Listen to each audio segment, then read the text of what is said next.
The Morrises are experts in non-lethal weapons technology. They are consultants to the Defense Department, CIA, NSA, and world-renowned think tanks.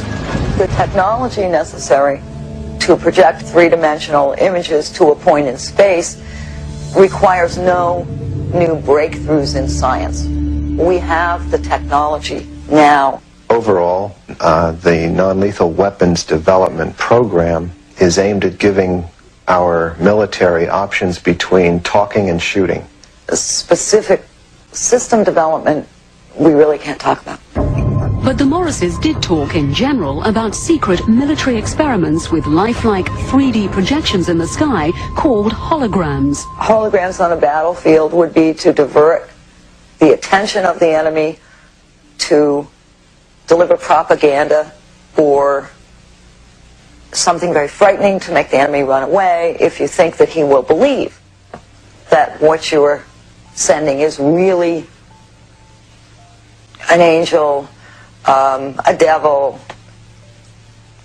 a UFO.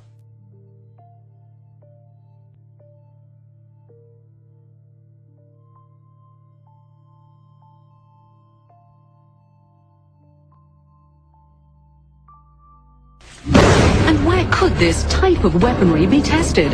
Perhaps not coincidentally, along the US-Mexico border at the Army's electronic proving ground in Fort Huachuca, Arizona.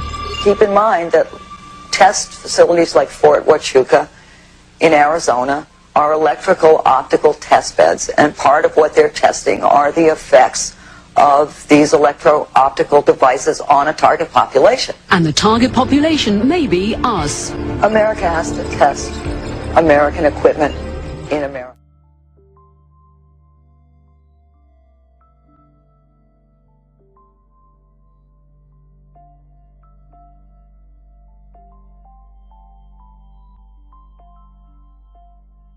The ultimate weapon in the info war would be so secret, so invisible, so undetectable, you would never know your mind was under attack.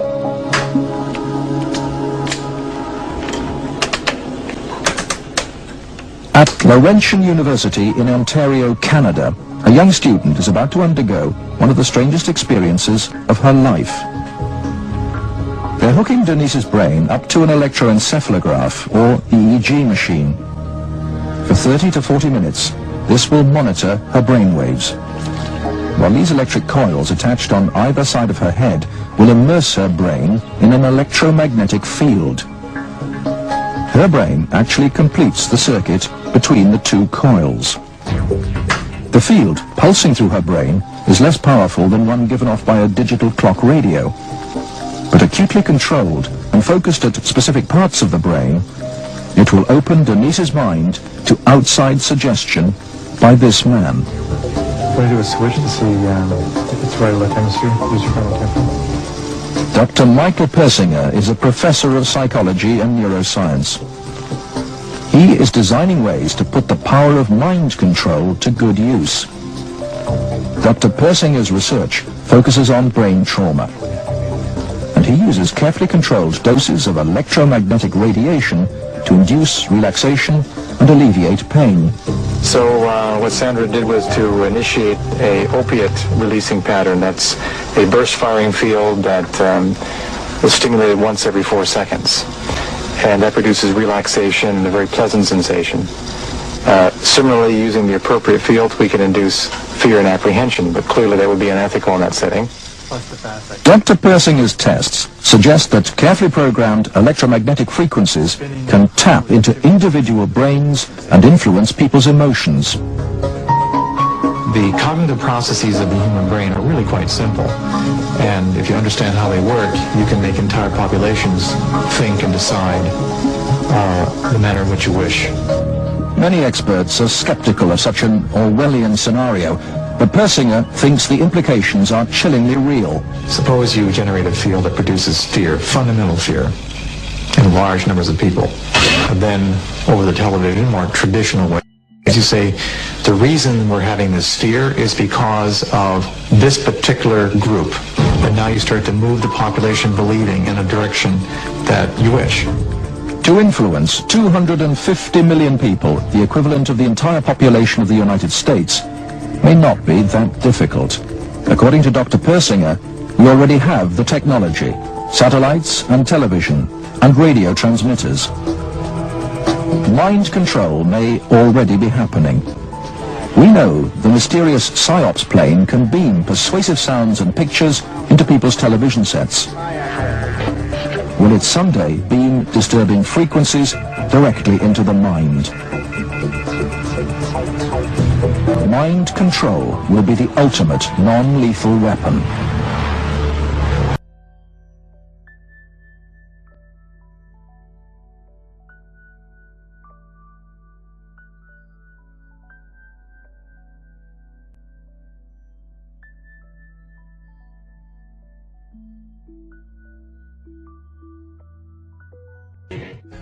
Most people kind of in the back of their mind know there's something going on, but it doesn't have anything to do with football or basketball or my paying my rent, so I don't want to fool with it. It's not important. Yeah, but everybody kind of feels there's something going on. Yeah, because most people live in a box, and they don't want to come out the box. No doubt about it. They open the lid every so now and again and just peep outside and they close it. Yep.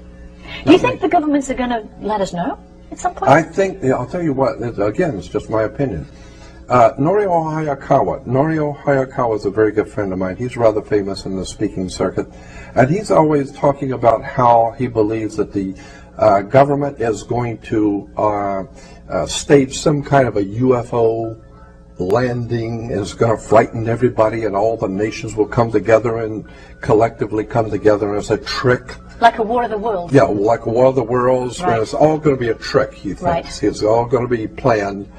And I thought, well, wait a minute, if you're going to get there's a lot of intelligent people in this world, and governments are not stupid. So if you're going to pull off something like that, it better look good. Because it's going to be Absolutely. Right, it better look good and very Absolutely. realistic. I have then said, I can look at the same facts that he's stating and come up with a different conclusion. I'm of the opinion that very well possibly there's going to be an alien invasion. And the government knows it. Right. And consequently, they are trying to prepare the people so that they don't react. Because that was, as far as I'm concerned, that was a CIA operation when Orson Welles, back in the late 30s, 38, 39, did that War of the Worlds thing on radio. I'm sure the CIA was involved in that. And they wanted to see how the people will react if the people really thought that there was an alien invasion from another world. It was called War of the Worlds. Right. With Orson Welles, and people went berserk. Well, I don't think they're going to go berserk today. I think too many people in this world have already had experiences. They know something's up. But again, I would say I'm thinking that there very well might be a legitimate invasion soon.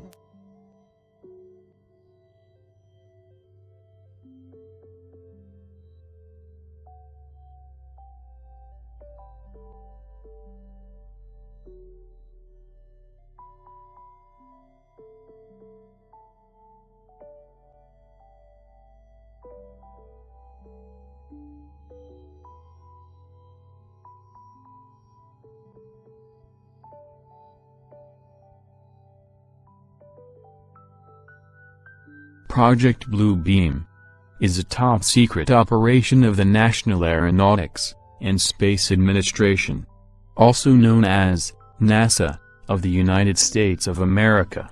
The goal of Project Blue Beam is to implement a New Age religion, with the Antichrist at its head, and to create a new world order, via a technologically simulated second coming of a new Messiah.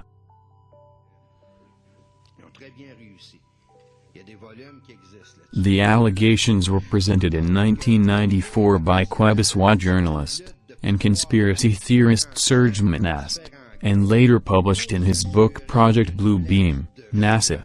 In the 1970s and 1980s, Monast was a journalist, poet, and essayist. He was an active member of the Social Credit Party of Canada.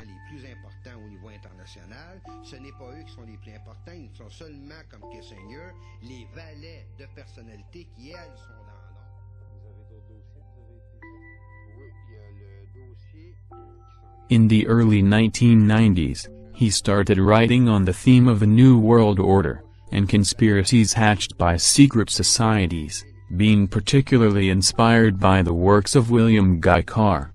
Monast founded the International Free Press Agency, where he published most of his work on these themes, achieving some prominence with an interview on esotericist and ufologist Richard Glenn's TV show, Esoterism Experimental, in which he repeatedly warned his audience about the dangers of a world government.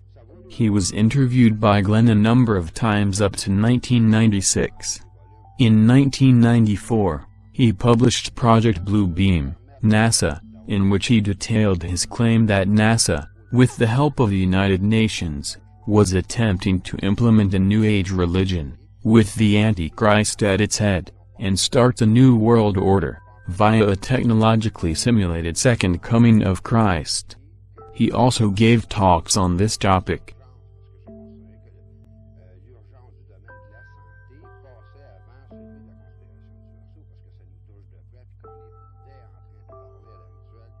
We have before us the opportunity to forge for ourselves and for future generations a new world order, a world where the rule of law, not the law of the jungle, governs the conduct of nations.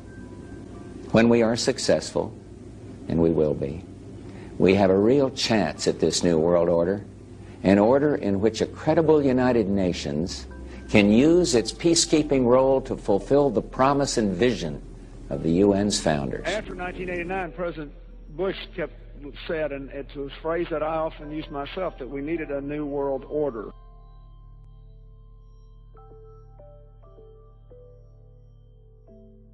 During the conflict with Saddam Hussein, which he handled so superbly in a short-term sense, but he kept talking about a new world order. And then President Bush, at the end of that war, promised he would give 4 graduation addresses, 4 commencement addresses, describing that new world order and what America's role was going to be in it. It turned out he gave one of those addresses and canceled the other 3 and talked about something else. That's what, because they weren't ready yet. That in fact we're all going to have to give up a little bit of our sovereignty in order to make the world work.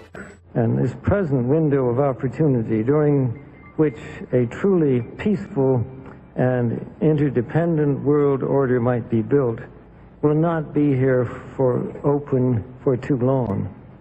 Already there are powerful forces at work that threaten to destroy all of our hopes and efforts to erect an enduring structure of global cooperation. Are you optimistic a global system can happen from what we've heard so far? It could happen, and in fact it's in the works. By 1995 and 1996, Monast said he was being hunted by the police and authorities for involvement in networks of prohibited information.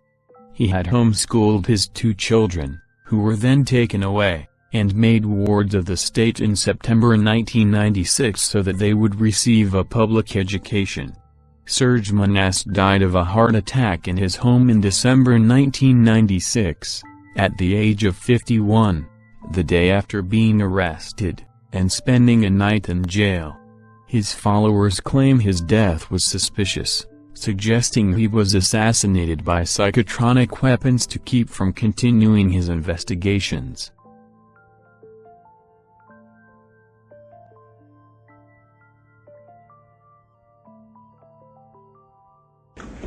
Ladies and gentlemen, the very word secrecy is repugnant in a free and open society, and we are, as a people, inherently and historically opposed to secret societies, to secret oaths, and to secret proceedings. We decided long ago that the dangers of excessive and unwarranted concealment of pertinent facts far outweighed the dangers which are cited to justify it. Even today, there is little value in opposing the threat of a closed society by imitating its arbitrary restrictions. Even today, there is little value in ensuring the survival of our nation if our traditions do not survive with it. And there is very grave danger that an announced need for increased security will be seized upon by those anxious to expand its meaning to the very limits of official censorship and concealment. That I do not intend to permit to the extent that it's in my control. And no official of my administration, whether his rank is high or low, civilian or military, should interpret my words here tonight as an excuse to censor the news, to stifle dissent, to cover up our mistakes, or to withhold from the press and the public the facts they deserve to know. For we are opposed around the world by a monolithic and ruthless conspiracy that relies primarily on covert means for expanding its sphere of influence, on infiltration instead of invasion, on subversion instead of elections, on intimidation instead of free choice, on guerrillas by night instead of armies by day. It is a system which has conscripted vast human and material resources into the building of a tightly knit, highly efficient machine that combines military, diplomatic, intelligence, economic, scientific, and political operations. Its preparations are concealed, not published. Its mistakes are buried, not headlined. Its dissenters are silenced, not praised. No expenditure is questioned, no rumor is printed, no secret is revealed. No president should fear public scrutiny of his program, for from that scrutiny comes understanding, and from that understanding comes support or opposition, and both are necessary. I am not asking your newspapers to support an administration, but I am asking your help in the tremendous task of informing and alerting the American people. For I have complete confidence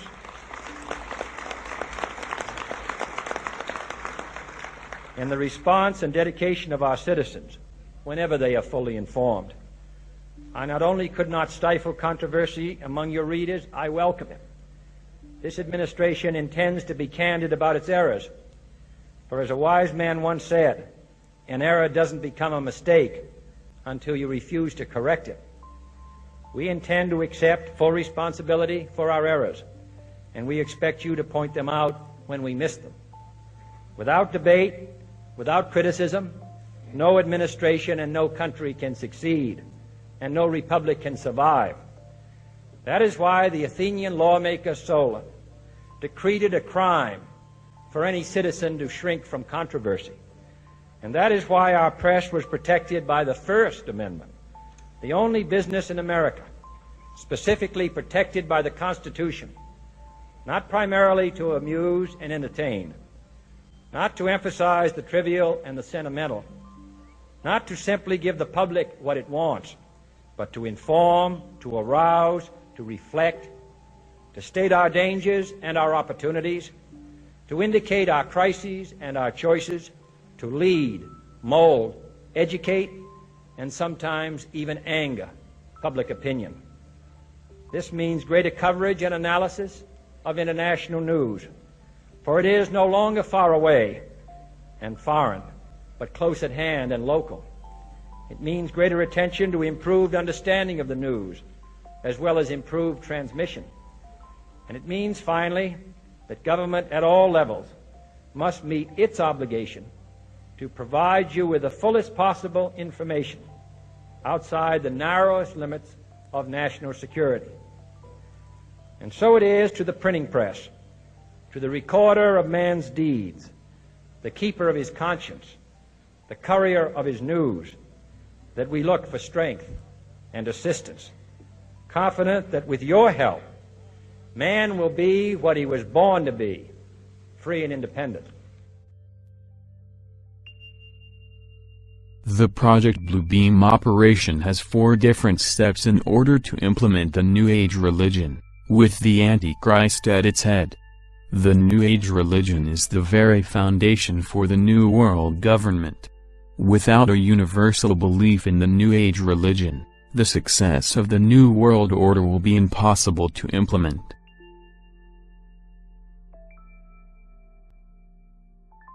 We all worship the same God, Christian and Muslim? I think we do. Does we have different routes of getting to the Almighty? Do Christians and non-Christians, do Muslims go to heaven, in your mind? Yes, they do. We have different routes of getting there. I think everybody that loves Christ or knows Christ, whether they're conscious of it or not, they're members of the body of Christ. And that's what God is doing today. He's calling people out of the world for his name, whether they come from the Muslim world or the Buddhist world or the Christian world or the non-believing world. They are members of the body of Christ because they've been called by God. They may not even know the name of Jesus, but they know in their heart that they need something that they don't have, and they turn to the only light that they have. And I think that they are saved and that they're going to be with us in heaven. Until I die, I'll proclaim nothing but love for all my brothers and sisters in Christ, my Catholic brothers and sisters, Protestant brothers and sisters, Christian Reformers, Lutherans. I don't care what label you are. And you know, Jack, there are so many other Protestant ministers who are doing the same thing as you. Yes. You're comfortable with the Vatican? Oh, I'm very comfortable with the Vatican. I've been to see the Pope several times. They believe in Christ.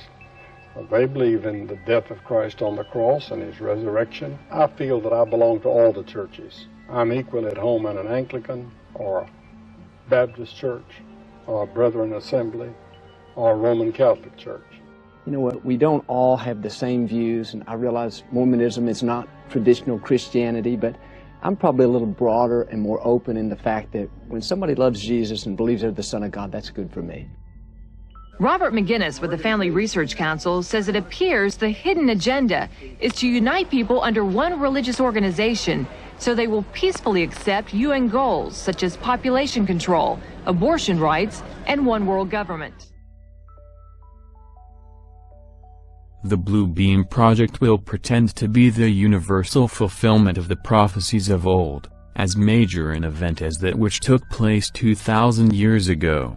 This one God will in fact function as the Antichrist, who will explain that the various scriptures have been misunderstood, that the religious of old are responsible for turning brother against brother, nation against nation, that the religions of the world must be abolished to make way for the Golden Age, New Age, of the one world religion, representing the one God they see before them. Naturally, this superbly staged, full-scale production will result in social and religious disorder on a massive scale.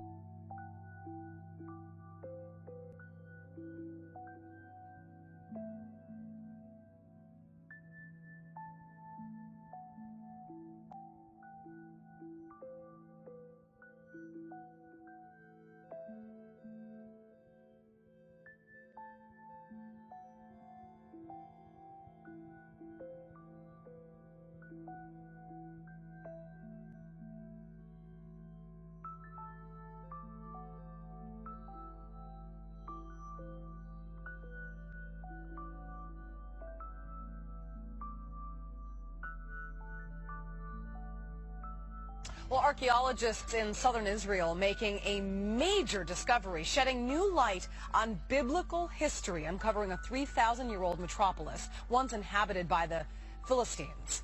Well, the Hebrew Bible's ultimate bad guy is one of the city's most famous residents, Goliath, you know, the warrior defeated by a young King David. Joining me now on the phone, the archaeologist in charge of the dig, Aaron Mayer, joins me now. What an exciting find for you, and I understand that you led this dig, one of the many archaeologists that have apparently excavated some pretty compelling evidence. What did you find this week in the city of Gath? Well, first of all, good evening, Julie, or in Israel it's good evening, over there it's good afternoon.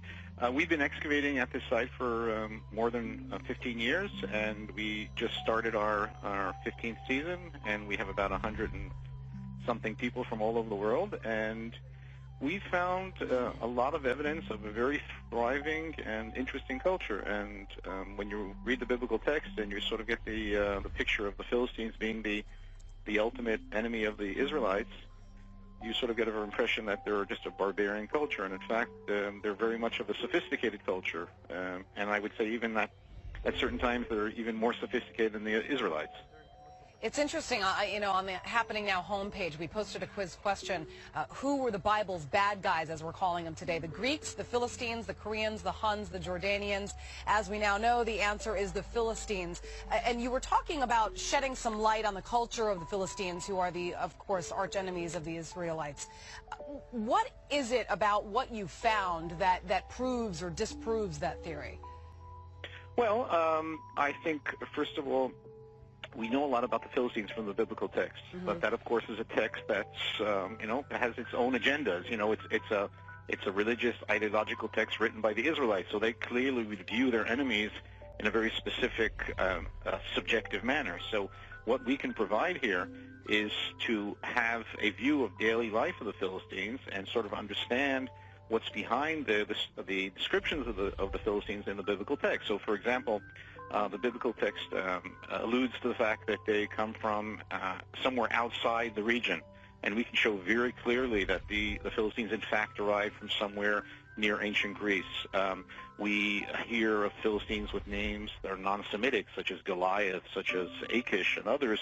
We can show this based on the archaeological evidence. And we can even show very simple things of daily life, substantial differences between the Philistines and the Israelites, which probably in ancient times really define these two cultures. Just like today, we very often define the differences between ethnic groups based on what they wear, what they eat. So, for example, the Philistines ate pig and dog meat.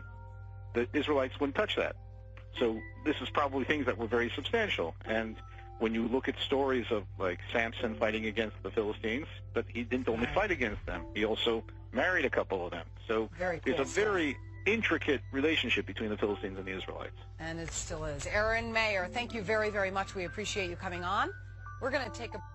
The first step of Project Blue Beam concerns the breakdown of all archaeological knowledge. This will apparently be accomplished by faking earthquakes at precise locations around the planet. At these new locations, supposedly new discoveries will finally explain to all people the error of all fundamental religious doctrines, specifically the Christian and Muslim doctrines. The falsification of this information will be used to make all nations believe that their religious doctrines have been misunderstood for centuries, and misinterpreted. These new rediscovers will be used to discredit all fundamental religious doctrines. This is the first preparation for the plan for humanity, because what they want to do is destroy the beliefs of all Christians and Muslims on the planet.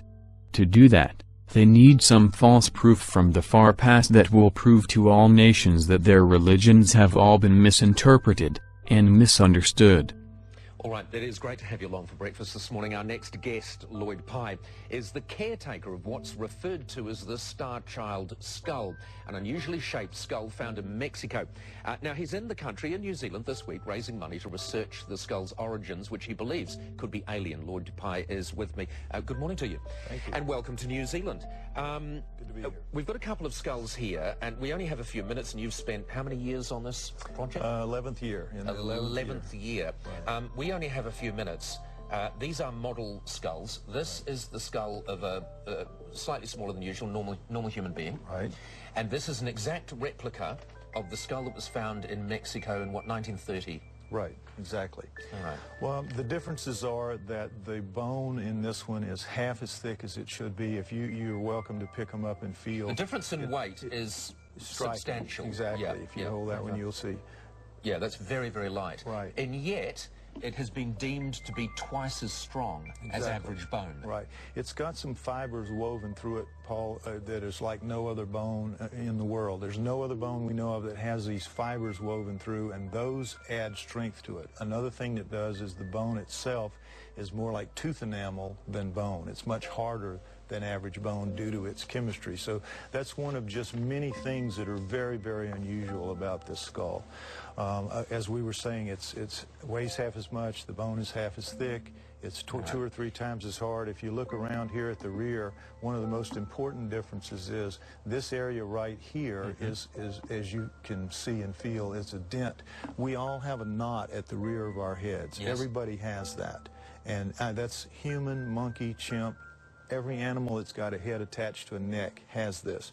This does not. This is missing that. Right. And There are also some interesting nasal formations there too, aren't there? Well, it has no sinuses, for example. It's got very, very shallow eye sockets. So if it had eyes like human eyes, it would be very dangerous because it would be bulging off the face. Now, the one thing that, I mean, there are certain things we know as an absolute fact. We know as an absolute fact that this is bone. We know as an absolute fact that it is a skull. Exactly. So those things we know. Now lay people are going to look at that and they're going to say, is it not just a deformity?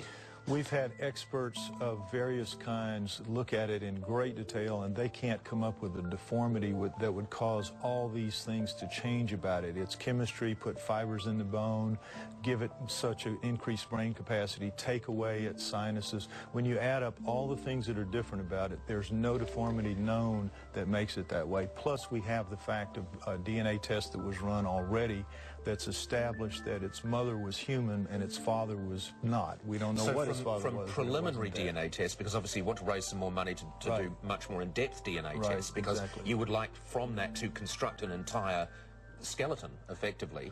But from the preliminary tests, you've determined that it is of or involves human form, human origin. What we think, looking at the DNA test from 203, we're fairly convinced that it's a human-alien hybrid of some kind. What we need to establish by getting the test to recover the entire genome, we will be able to lay its full genome down against a human, against a chimp, against a gorilla, and soon against a Neanderthal, and we will know where it lays on that line. All right. It's fascinating, and I mean, you'd have to be a fool to sit here and not be fascinated by it, and obviously it's compelled you for many, many years. You are an ex-US intelligence special agent. Right. But when you say its mother was human, its father was an alien, a huge number of people will think you are a kook. Right. Well, they have every right to think that. When I first saw it and they first gave it to me and I first started, I thought sure it was a deformity. I was confident it had to be a deformity. And every test we've done many tests, all the tests you can do really, up to this final genomic DNA test. We've done everything we can do, and every test it's passed. You will be speaking in New Zealand? I'm speaking in New Zealand on Sunday at the Mount Albert War Memorial. If anybody interested in attending, contact uncensored.co.nz or co-nz, however you say it. Yep. Right. Uncensored Magazine. John Eisen has brought me over to speak at that. And we will have details on our website too, so people can go to our website. Lloyd, thank you very much for joining us. Lloyd Pye. That is extraordinarily light. Feel how light that is. Ooh. So it's half the weight, twice the strength. Pass me the other one, please. Just sure. Ooh. Didn't you believe me, Ali? No, I believed you. I just wanted, I like to get my hands on things for myself. Thanks. That's extraordinary. Yeah. Oh, I'd really like it's to hear weird, the isn't full it? story It's from you weird. on Sunday. Yeah. Thank you very much. Crusoe! Crusoe!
ネッシー東京湾に現れるビッグイベントの瞬間でした。Thank you very much, Alex 君。Thank you. Thank you. さあ。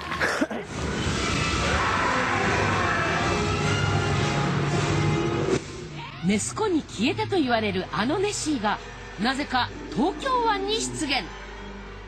お台場の海で暴れるこのネッシー、実はこちらウォータースクリーンというもので、特殊機器によって水を扇状に吹き上げスクリーンを作り出し、立体的な動画を映し出す新技術なんです。ネッシーと少年の友情を描いた映画のイベントが行われ、水のスクリーンに現れたネッシーは全長15メートルとなかなかの迫力でした。The second step of Project Blue Beam involves a gigantic space show with three-dimensional optical holograms, sounds, and laser projections of multiple holographic images to different parts of the world, each receiving a different image according to the predominating regional national religious faith. This new God will be speaking in all languages. At the end of this light show, the gods will all merge into one God, the Antichrist. These holographic images will be projected from space-based laser-generating satellites, beaming simultaneous images to the four corners of the planet. We see tests of these holographic images every once in a while.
Résumé, il y a plus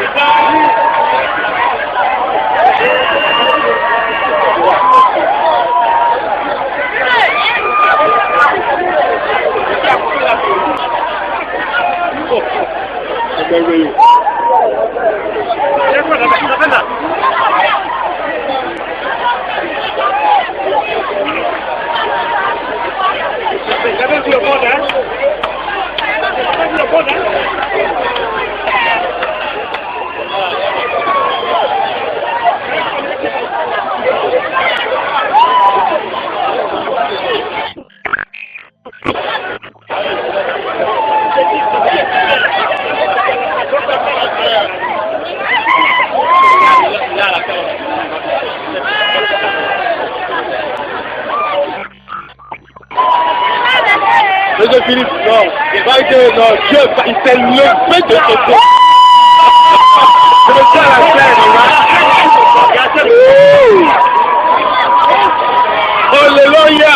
Amen! Soit là.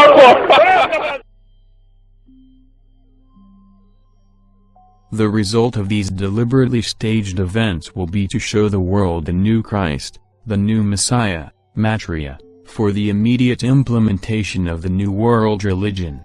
The voice of the new Messiah will be accomplished with the aid of a Soviet supercomputer, fed with the minute physio-psychological particulars based on their studies of the anatomy and electromechanical composition of the human body, and the studies of the electrical, chemical, and biological properties of the human brain. In the 1960s, Professor Jose Delgado took a normally hostile bull and implanted electrodes into its brain, electrodes that could be activated by a radio transmitter.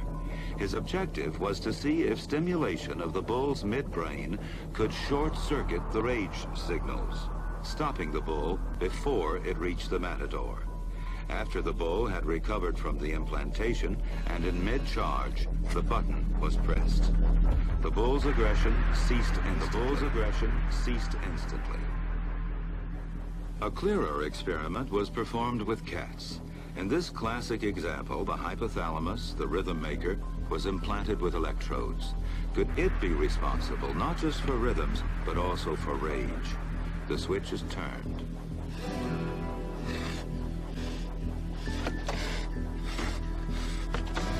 Then the switch is turned off.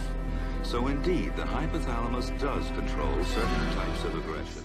This is CIA Director David Petraeus in a speech he made, or a talk he talked about the Internet of Things. This is what he said.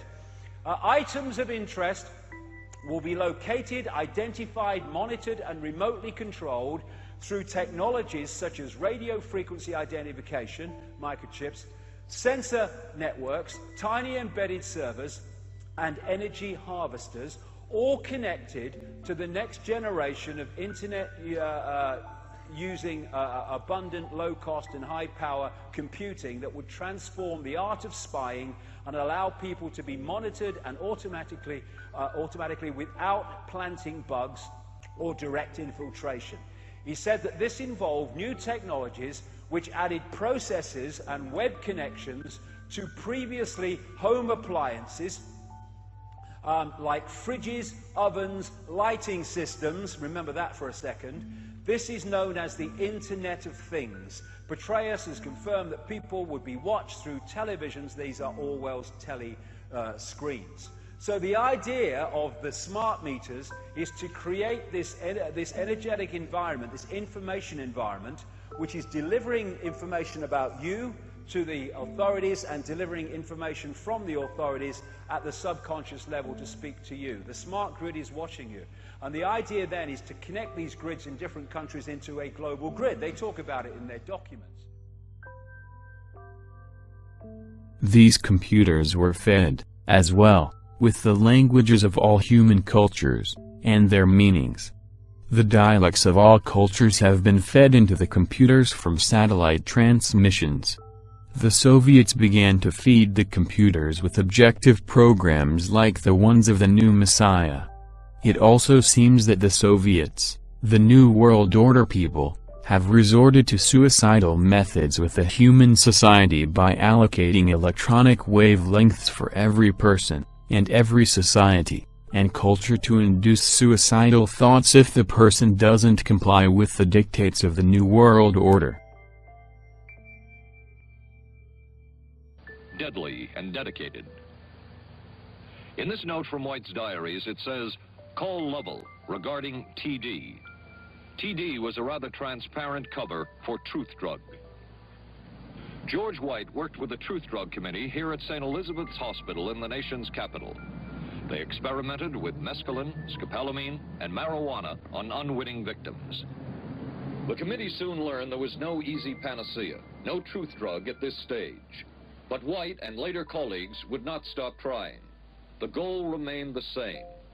As this 1952 CIA memo says, the aim is controlling an individual to the point where he will do our bidding against his will, and even against such fundamental laws of nature as self-preservation. But it was a discovery here in Basel, Switzerland, at Sandoz Laboratories by Dr. Albert Hoffman that led the intelligence agencies of America to believe that they had found the panacea.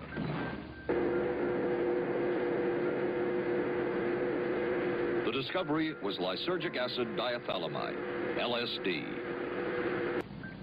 From a previously classified deposition of Dr. James Cattell, who administered the mescaline derivative, on the purpose of the drug testing, to produce symptoms similar to those that you see in schizophrenia, on how much the patient knew about all this. We didn't delineate all the possibilities of what might happen because then you contaminate your experiment. Cattell then relates that he never even knew what drug he had given Harold Blauer because of the secrecy of the Army experiments. We didn't know whether it was dog piss. This was secret. This was a secret. We weren't in on it. We asked Blauer's daughter Elizabeth for her reaction. How can anybody react to that? I mean, that is so far from what you'd expect from a human being, never mind a doctor, never mind a professional specialist who's supposed to care about people's minds. It's unbelievable. A suit filed by Elizabeth Barrett against the Army Chemical Corps is now pending in federal court. Other Army experiments continued on mental patients around the country. Work done at the Tulane Medical Center in New Orleans involved several drugs, hallucinogenics, and electrodes implanted in the brain. The chief researcher was Dr. Russell Monroe, now head of the psychiatry department at the University of Maryland. These are various progress reports written by Dr. Monroe and recently obtained by ABC News. From one of the progress reports, a report of a woman who had electrodes implanted in the brain and was then given LSD and other drugs. She became agitated, cried, lapsed into a trance-like state.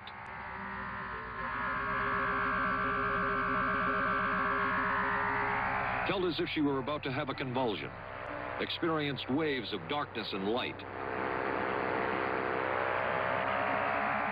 had bizarre sensations in her neck and legs, said somebody was trying to manipulate her body.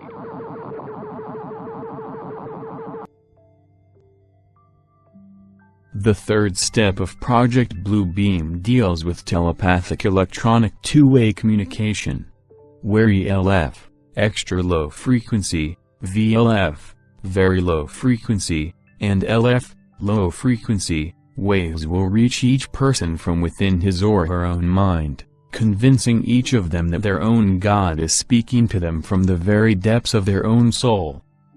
Will you pull me the mainstream news article about the new light bulbs that are going to have computer signals going through them, basically programming and interfacing with your computer, and the other patent number article dealing with the admission that not only does the flicker rate on TV put you into a mesmerized, hypnotized, highly suggestible state, but that not only propaganda messages can be on what's being said on TV, that's one level of propaganda, and the flicker rate puts you in that suggestible state, but that actual data that they can put signals in the flicker that can make you sick, make you angry, make you happy. This is mind control.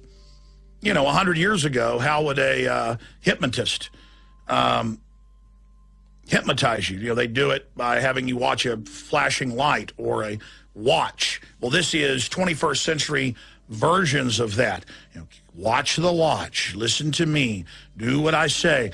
You know, for those of you out there tuning in for the first time who are hearing this and laughing at what I'm saying, let me just give you a few examples of what I'm talking about. Then I'll get into what's happening in North Africa and the Middle East and what's happening with the economy. Here is, yeah, this is good, but there's one other. There's the actual article on this patent. There's one more article I need, guys. Yeah, thank you. The actual article about the patent. But here's the patent. It's patent 6-506-148, and it's at the U.S. Patent Office. Current U.S. class, current international class, and it's got its coded larger number there, U.S. patent document. This is from January 14th, 2003, and this is just one of countless patent documents that are out there dealing with this, and it's titled Nervous System Manipulation by Electromagnetic Fields from Monitors. Psychological effects have been observed in human subjects in response to stimulation of the skin with weak magnetic fields that are pulsed with a certain frequency near the 1.5 hertz to 2.4 hertz, such as to excite a sensory resonance. Many computer monitors and TV tubes, when displaying pulsed images, emit pulse electromagnetic fields of sufficient amplitudes to cause such excitation. It is therefore possible to manipulate the nervous system of a subject by pulsing images displayed on a nearby computer monitor or TV set. For the latter, the image pulsing may be embedded in the program material. Did you hear that on the actual video that they're feeding into it? You know, the original signal, or it may be overlaid by modulating a video stream, either with an RF signal or as a video signal. The image displayed on the computer monitor may be pulsed effectively by a simple computer program. For certain monitors, pulsed electromagnetic fields capable of exciting sensory resonances in nearby subjects may be generated even as the display images are pulsed with a subliminal intensity. That means you don't know about it or notice it. And here's an article about it. Patent, nervous system manipulation from TV monitors. Now, we've had Dr. Nick Begich, whose brother is also a U.S. Senator, his father, a former congressman who was murdered. But side issue, Dr. Nick Begich has always tried to explain to me, Alex, yes, they admit they want to put lithium in the water to calm us, and now that's mainstream news. Even Fox News reports how great it's going to be to have lithium in our water, and how Japan's moving to do it, and how sodium fluoride also brain damages you and calms you and makes you servile and lowers your IQ. But he said that's child's play compared to the thousands of patents, most of them U.S. government, dealing with electromagnetics through cell towers, through TV towers, through cell phones, where they can modulate and make you throw up, make you become giddy, make you have an aphrodisiac, make you die, make you have a heart attack. And I remember close to 10 years ago, the Baltimore Sun, somebody ought to research it and pull it up, I forget the exact headline, but it was DARPA looking at ways to calm the public during riots. They're not just looking at sound cannons or microwave guns. Now those are rolled out at the Tea Party, as you've seen. I was kooky to cover it 10 years ago. Now it's mainstream news and it's being used against us. But they said they're also getting ready to deploy towers that put off a magnetic resonance that will calm people during emergencies. Such rays from satellites are fed from the memories of computers that have stored massive data about every human on Earth, and their languages. The rays will then interlace with their natural thinking to form what we call diffuse artificial thought. That kind of technology goes into the 1970s, 1980s, and 1990s research where the human brain has been compared to a computer. Information is fed in, processed, integrated, and then a response is formulated and acted upon. The fourth and final step of Operation Blue Beam involves making humanity think an alien invasion is about to occur at every major city in the world. Wow. Lots going on this planet, wow. as you know. Wow, a guy that talks to 16 million people a day. I'm lucky if I talk to 2 million. George Norrie, the icon, second biggest radio show in the world, calling in. George, so much is happening. I'm glad you called because all these military personnel said UFOs were going to show up yesterday and today. I made fun of it, and here's ABC News. FAA unable to identify object flying over New York City. And I look at it, it looks like something out of Star Wars or The Fifth Element. You're the expert on this. What in the world is going on? Is bizarre. That's going to be our first hour tonight, Alex, on Coast to Coast. Nobody knows what's going on. Police say it could have been a balloon. Now, balloons don't stay stationary up there unless they're tethered. There was no tether. Balloons don't have big lights on the front of them like out of Blade Runner. Exactly. And what about the reports of China shutting down airports? Something bizarre is going on here. Now, you know, I'm going to be one of the first to say, look, some of this could be governmental. There's no doubt about that. But I've always believed that this planet's been visited by ETs, and we might have even been seeded by them. But something's going on. If all this is real, and they're coming back now, it's strange. But you got to remember, there's always been a talk about Project Bluebeam, and that is a false flag, a UFO invasion to get us all riled up so the New World Order can do what they want to do. You're aware of it, I'm aware of it, and I think we need to constantly watch that possibility. And people can find out all of this at davidike.com. But the final issues I want to cover with you, you were just on, wasn't it just last week, David? Yeah, last week, mate. And we were talking about Project Bluebeam, a staged fake alien invasion. And folks, if you don't believe us, just search the term Project Bluebeam. Part of it's been declassified. It goes back to the 60s and 70s. And in the 90s, they declassified stuff. I even saw in Popular Mechanics about 3,000-foot holograms the Pentagon can project of the Easter Bunny, Jesus, Buddha, whatever they want. You know, David Icke, I mean, you know, they can project Superman up there. They can project Alex Jones. They can project, you know, George Bush, Kim Jong-il. They could do anything they wanted, and they admitted to unify the Earth against an outside alien threat. That's how they want to get their world government. Right. Well, to then see these, quote, military people come out and say, the aliens will arrive over major cities, including New York, on the 13th. And then we're going to show that ABC News article up on screen right now that I'm going to Zbigniew Brzezinski after that. Sorry, I flipped that on the guys. FAA unable to identify object flying over New York City, and it looks like something out of you know, Star Wars / The Fifth Element, hovering with, you know, lights on it and everything. Well, we know they've got all sorts of hovercraft. We know the Germans had stuff that looked like flying saucers. That's where the original stories. We know they say the SR-71 Blackbird in service in 55, developed in 52. So they say the fastest plane in the world, you know, over 50 years ago. Total baloney. We know that they kept for 20 years secret the B-2 bomber. We know that DARPA had computers, internet in the 60s. We know all that, but to now have the Pentagon and the press club and all this promotion and all these TV shows and all this push that aliens are about to land. David, I'm going to give you the floor for about 5 minutes on this, then I've got the Zbigniew Brzezinski clip and about how we're going to win. We'll get your take on that, and I'll let you get out to you know, some of the other interviews and things you're doing there in New York City. But, I mean, here it is, because this morning I'm like, oh, the UFOs didn't come, and then boom, they arrive. There's reports all over the world. I mean, this is big. I mean, if aliens are showing up, folks, they're not going to have Air Force officers telling you they're about to arrive. And we need to look up the names of all these people and really do some deep research, because we know there's a government program to stage this, to unify people, and also to cover up your research that there is off-world activity and that they're trying to create a hoax to control that situation. David, for about 5-6 minutes, you've got the floor. Then I've got one other issue for you. David Icke of davidike.com.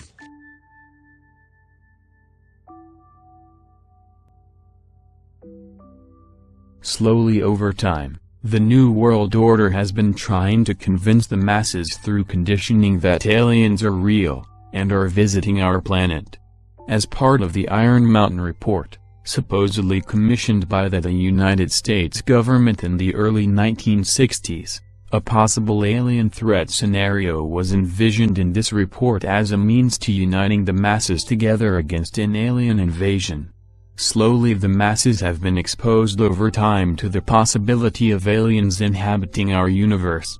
The movie Independence Day was the first to forward this notion along with Battle, Los Angeles and many others. Manufactured UFO sightings and spacecrafts have been seen for decades and have been increasing in numbers in recent years and months. We have astronauts and military departments from all across Europe and even here in the United States disclosing possible UFO sightings and encounters in a concerted effort to convince us that aliens are real. We even have the Pope and the Vatican's astronomy experts telling us that aliens are real. More secure for you and your children. I couldn't help at one point in my discussions privately with General Secretary Gorbachev, when you stop to think that we're all God's children wherever we may live in the world, I couldn't help but say to him, just think how easy his task and mine might be in these meetings that we held if suddenly there was a threat to this world from some other species, from another planet, outside in the universe. We'd forget all the little local differences that we have between our countries, and we would find out once and for all that we really are all human beings here on this earth together. But there are no aliens there. So then when the Roswell thing came up, I knew we'd get, gazillions of letters. So I had all the Roswell papers reviewed, everything. If you saw that there were aliens there, would you tell us? Yeah. You would? I would. Well, I think, look, what do we know? We know now we live in an ever-expanding universe. We know that there are billions of stars and planets literally out there, and the universe is getting bigger. We know from our fancy telescopes that just in the last 2 years, more than 20 planets have been identified outside our solar system that seem to be far enough away from their suns and dense enough that they might be able to support some form of life. So it makes it increasingly less likely that we're alone. Oh, you're trying to give me a hint that there are aliens. No, I'm trying to tell you I don't know. Oh. But if we were visited someday, I wouldn't be surprised. I just hope that it's not like Independence Day. Yeah, right. That it's a conflict. Well, now we have friendly Maybe the only way to unite this incredibly divided world of ours. They're out there. We better think of how all the differences among people on Earth would seem small if we felt threatened by a space invader. That's the whole theory of independence. You're right. You're right. Everybody gets together and makes nice and, You and Bill O'Reilly would be hiding in a bunker together. Yeah. Old Bill O'Reilly, he'd every mean thing he ever said about me. That's the thing. I don't care. Look at that.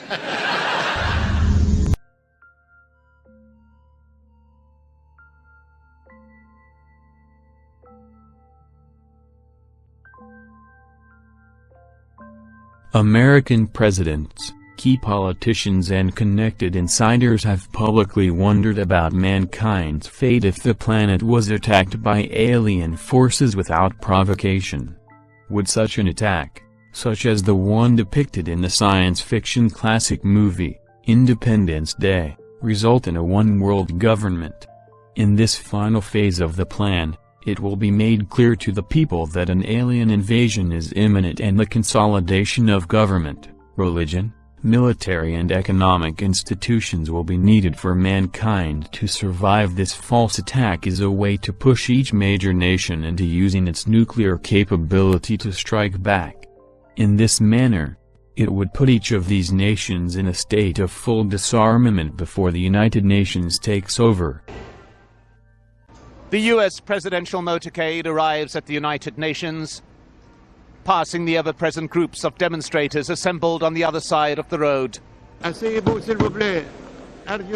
sense of anticipation in the General Assembly chamber, and a warm reception for Barack Obama as he walks to the podium, his wife seated among the heads of state and dignitaries. The time has come for the world to move in a new direction. We must embrace a new era of engagement based on mutual interest and mutual respect, and our work must begin now. And the president outlined his vision of a new world order in which the U.S. would participate fully, one rooted on 4 basic principles: non-proliferation and disarmament, the promotion of peace and security, the preservation of our planet, and a global economy that advances opportunity for all people. UN Secretary General had opened proceedings, sticking to his allotted time, calling for international unity. If ever there were a time to act in a spirit of renewed multilateralism, a moment to create a United Nations of genuine collective action, it is now. Now is our time, a time to put the United back into the United Nations. United in purpose, united in action. And a reminder that this UN building is due to be closed for renovation at the end of these proceedings. Our common ambition is to make this outward renovation the symbol of inward renewal. A renewal, importantly, in which the United States says it is willing to both lead and be part of. Mike Hanna, Al Jazeera, at the United Nations in New York. Paradoxically, this moment of crisis is also one of great opportunity. And you know, I've been here quite often. You mean to this table? At this table. And excessive optimism is not my distinguishing trait. No, it's not. But so there is excessive optimism now? No, I don't think there's excessive optimism. Okay, well, you moderate optimism. I think that when the new administration assesses the position in which it finds itself, it will see huge crises and terrible problems. But it can, I could see that it sees a glimmer in which it could construct an international system out of it. If you look back to the end of the Second World War, many people now think that the period between 1945 and 1950 was in many ways the most creative period or one of the most creative periods of American foreign policy. But it started with chaos and fear of Russian invasion of Europe and governments that were very weak and people who were very So the United Nations came out of that, the Marshall Plan came out of that. That's right, and NATO came out of that, and later the Truman Doctrine came out of that later. Right. There is opportunity in the crisis because, yes. Repeat it for me, because? I think because when you look at the medium-term interests and the long-term interests of the key players, India, China, Russia, America, Europe, they really are importantly parallel. That we should not look at this current situation from a posture of being paralyzed by the symptoms of crisis. Fair enough. Within the crisis, there is opportunity.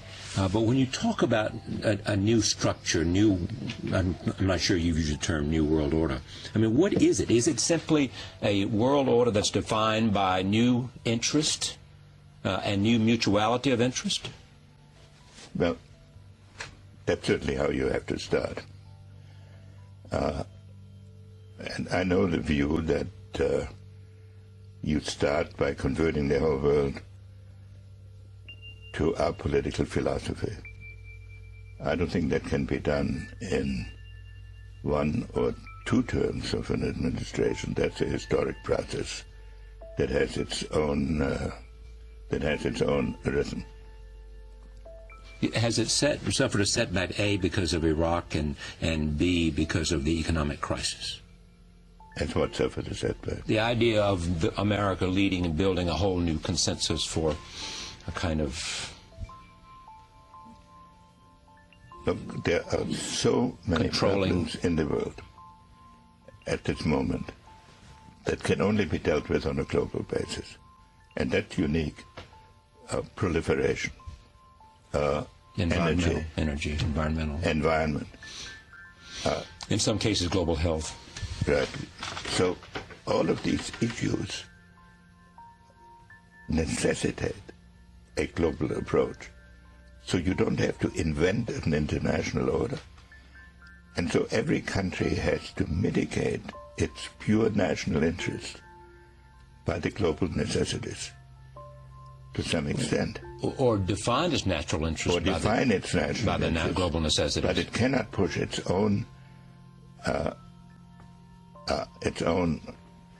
technically selfish interests. In talking to the leaders of the world that I have met and counted in recent months, to what extent their willingness to cooperate with America has been enhanced by the very recent crises. The economic crisis. The economic crisis, and also the way the whole international system is evolving. And I'm not saying that leaders will be able to be up to all the opportunities that I may, as an outsider, may perceive. But I think they can start moving in that direction. And I'm actually fairly hopeful that we will be moving in that direction. It seems to me the larger point you're making is that the economic crisis that is prevalent in the United States, in Europe, in Russia, and in China, India, offers an opportunity to make a case for something new rather than something old. Yes, funnily enough, even the jihadist crisis is teaching everybody. It's bringing home to everybody that international affairs cannot be conducted entirely by drawing borders and then defining international politics by who crosses what borders with organized military force. This has now been reinforced by the fact that the financial crisis, which totally unexpectedly has spread around the world, limits the resources that each country has for a foreign policy geared to assertion of its own pure interests. So every country is obliged to set certain priorities, so that foreign policy now becomes an exercise into seeing whether the inevitable priorities that each country has to set for itself can be meshed in some manner to reinforce each other. Can it be done? I don't know that. It should be attempted, and I think there's a good chance of it. What would you call this age, this opportunity, this moment? It's a good question. I haven't condensed it into